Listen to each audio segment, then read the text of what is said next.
What are you saying? Hi everybody, welcome to Impro Talk. It's Ruth here. What are you saying with your words?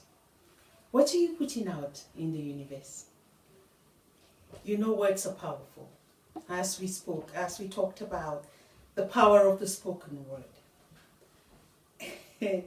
Growing up in Africa, I learned a lot of something that most Africans do a lot is we all know how to use the wrong words at the wrong time to our children without even realizing we're actually cursing them.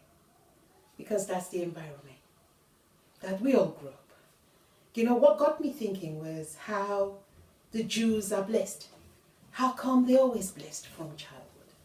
And I realized one thing that was easy was they were blessed from birth. And so the parents threw blessings on them, spoke blessings into their lives. And so they grew up just feeling blessed and knowing that they'll be blessed. So automatically the blessings come flowing. But in Africa, our parents, you know, sometimes you walk past the street and you hear a mother abusing their daughter or their son and you're thinking, what? With those words. And sometimes we use words like, oh, this became too strong-headed. You use words like, you na balok pikin. The normal common saying I was growing up, I heard was what? Well, for those who don't understand the broken English in Africa, it's like you're an unlucky child. It says, you're so heady. You know, you're so useless. You know, you're good for nothing. And we all grew up hearing those words. From family, from friends, from people who just walk past. And is it surprising that when the kids grow up, they're no use. They're useless. They're very heady. Because the parents had spoken those words into them, thinking that it was just empty words, without realizing the significance of words. We know the manual I read in life tells me the world was created by words. And so there is no word that is just thrown in the air. If you realize that every word that comes out of your mouth is either a blessing or a cursing, and every word is a seed that you're planting into the universe. Me and you will think twice before saying all the negative words. Because I have come to learn to say what I want to see, not what I am saying. If what I am saying is not what I would want it to be, I choose to speak what I am saying, even if it doesn't make sense. You know, because the manual of life said this day you choose. The power of life and death is in the tongue. And the Bible says you choose. But for me, I choose life.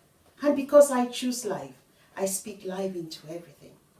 What are you speaking negatives into? What are you planting around you? If you remember that every word as we spoke is a seed that you're planting, and only you will harvest it. You cannot plant it and some other person comes and harvests for you. Oh, no, far from it. What am I saying? If you've spoken a lot of negatives into the atmosphere, it's time for me and you to start cancelling them. Counteract them with positive words. Pour more positivity in what you want to see. Because when you prophesy on what you are seeing, if what you're seeing is wrong, and you continuously say that, what are you doing? You're prophesying on what you're saying. So if what you're saying is not what you want to see, change what you're saying. And of course you will end up with a completely different result. So let us be careful what comes out of our mouth, because the power of life and death has been given to me, to you. Which one would you choose today? For me and my family, we choose life. What are you choosing? Choose rightly, so the next generation can be a blessing, can benefit from what you have planted today. Join us as we dig deep into our hearts, into our spirits, to become the better people for tomorrow's generation. Thank you so much. Bye-bye.